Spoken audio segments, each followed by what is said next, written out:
And why did you try and kill Bobo? They asked me to. Is that the truth? I swear it. An angel of death is haunting this city, unleashed by our own greed. Mr. Finney, is he about? You know, there are only two real motives for killing someone, aren't there? Fear and revenge. There was a guy came in the club today looking for you and Tom.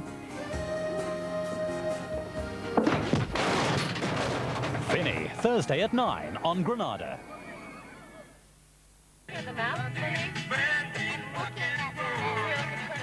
Don't blame me if we're going to be driving all night. We're out of Coke.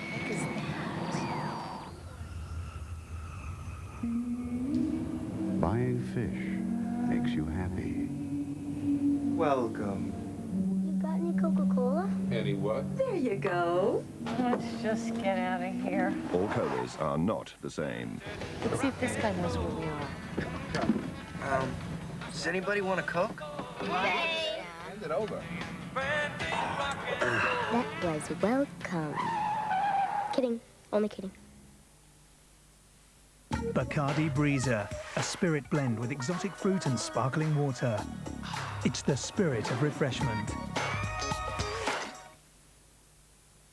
Oh, won't you stay just a little bit longer? Oh, won't you stay? Now there's a cream that helps you stay in the sun just a little bit longer. Ah, heck. You could stay here as long as you like, Chuck. Hey, Vera. You fancy a top-up, love? Eh? Ooh, not half. And give us another rub down with that chip fan. Boddingtons, the cream of Manchester. San Marco now comes as a deep and crispy slice of pizza. So you can enjoy a taste straight out of Italy in only 4 minutes. Britain's favourite brands, Britain's favourite prices. Quick save. Give a box of Maltesers and make someone smile. Maltesers, the lighter way to enjoy chocolate.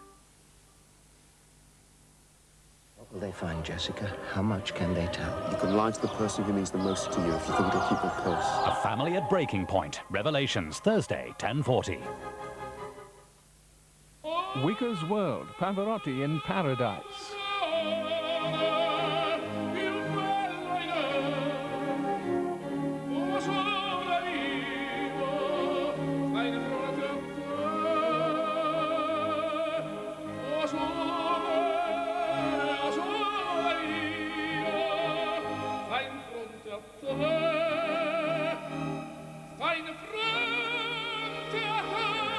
Sunday, 10:45.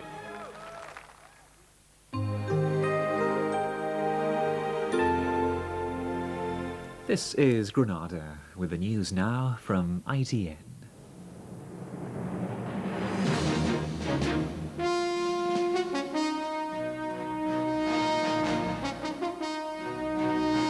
From ITN, News at 10 with Trevor McDonald. Lottery under investigation, the jackpot dream turns sour. Athletics stunned by the verdict on Diane Modal. Rebel Republic braces itself for the final showdown. And what's the price for a slice of Britain's heritage? Good evening. Camelot, the company which runs the National Lottery, is being investigated tonight about whether it did enough to protect the identity of its first multi-million-pound winner. It's been suggested that the company compromised the winner's desire for anonymity. The Director General of the lottery, who ordered the inquiry, said it was Camelot's duty to keep the identity of winners secret if that's what they wanted. Also today, newspapers won the legal right to print any winner's name. They won't identify last week's winner, but might name others in future. ITN's Vernon Mann reports. It's common knowledge now that the winner lives in Blackburn, is an Asian Muslim with a wife and children, and that he's apparently packed the family bags and left home. All Fleet Street know his name. They haven't yet published it, though now they legally could. Blackburn's MP says Camelot just gave away too many clues. Camelot promised confidentiality to this winner, and then laid a trail of clues almost to his door. I think it is utterly disgraceful the way they've behaved and irresponsible, and it has to be investigated. Lottery rules say the company, that's Camelot, may not publicise details of any prize winner without the prior written consent of that person. Camelot say they did nothing wrong. And indeed the winner themselves have authorised us to say that they believe that they have located the source of the leak to the media, and it was somebody in no way connected with Camelot. We will carry out a very thorough review. If there are lessons to be learnt, then obviously we will take count of that.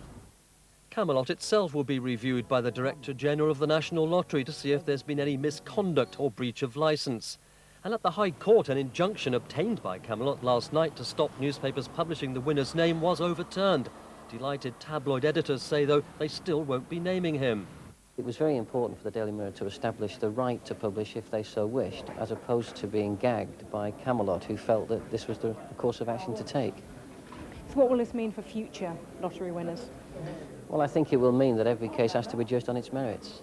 If, say, for instance, next week, Myra Hindley won the National Lottery, or the Queen won the National Lottery, can one really believe that we're going to keep that quiet? The fact is we're not going to. We had to establish a matter of principle. In Blackburn, residents were of one voice. Because everyone's got the right to be private, haven't they? I mean, not everyone wants everyone to know that they've won so much money. Well, I think it's unfair, barging into his privacy, really. The numbers just didn't fall right for Camelot today, but tonight the Heritage Secretary said he understood Blackburn's new millionaire had approved Camelot's actions. There'll still be a review, though. Vernon Mann, News at 10, Central London.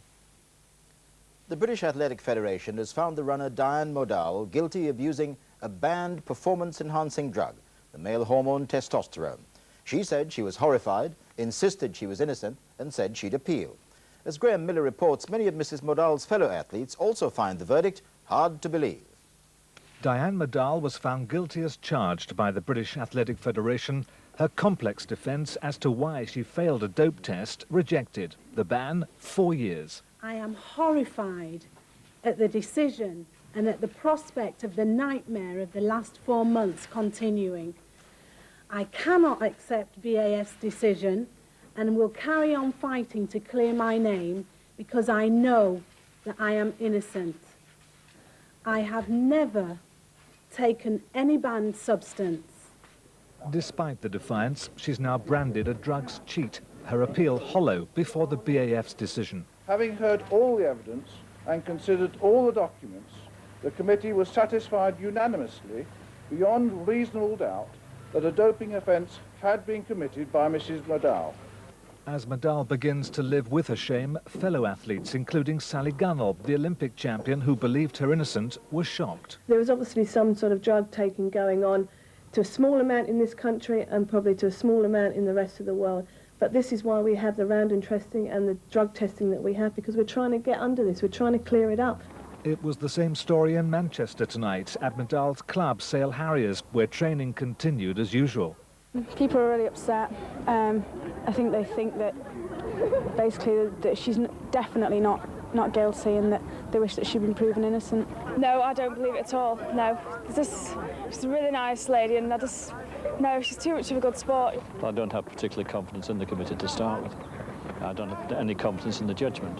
All I know and I believe, like everybody else, that she's absolutely innocent. Modal's medical condition wasn't used in evidence. Her appeal will centre on the drug testing procedure, fully backed by the British team doctor.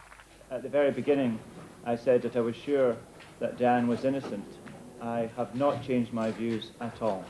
The first British woman athlete ever to be suspended on drugs charges has been found guilty by her own federation. It would be naive, it's said, in athletic circles to assume she's the only one. Tonight, that leaves the whole of British athletics in a state of crisis. Graham Miller, News at 10, Central London. The Russian government stepped up the battle against the rebellion. You've made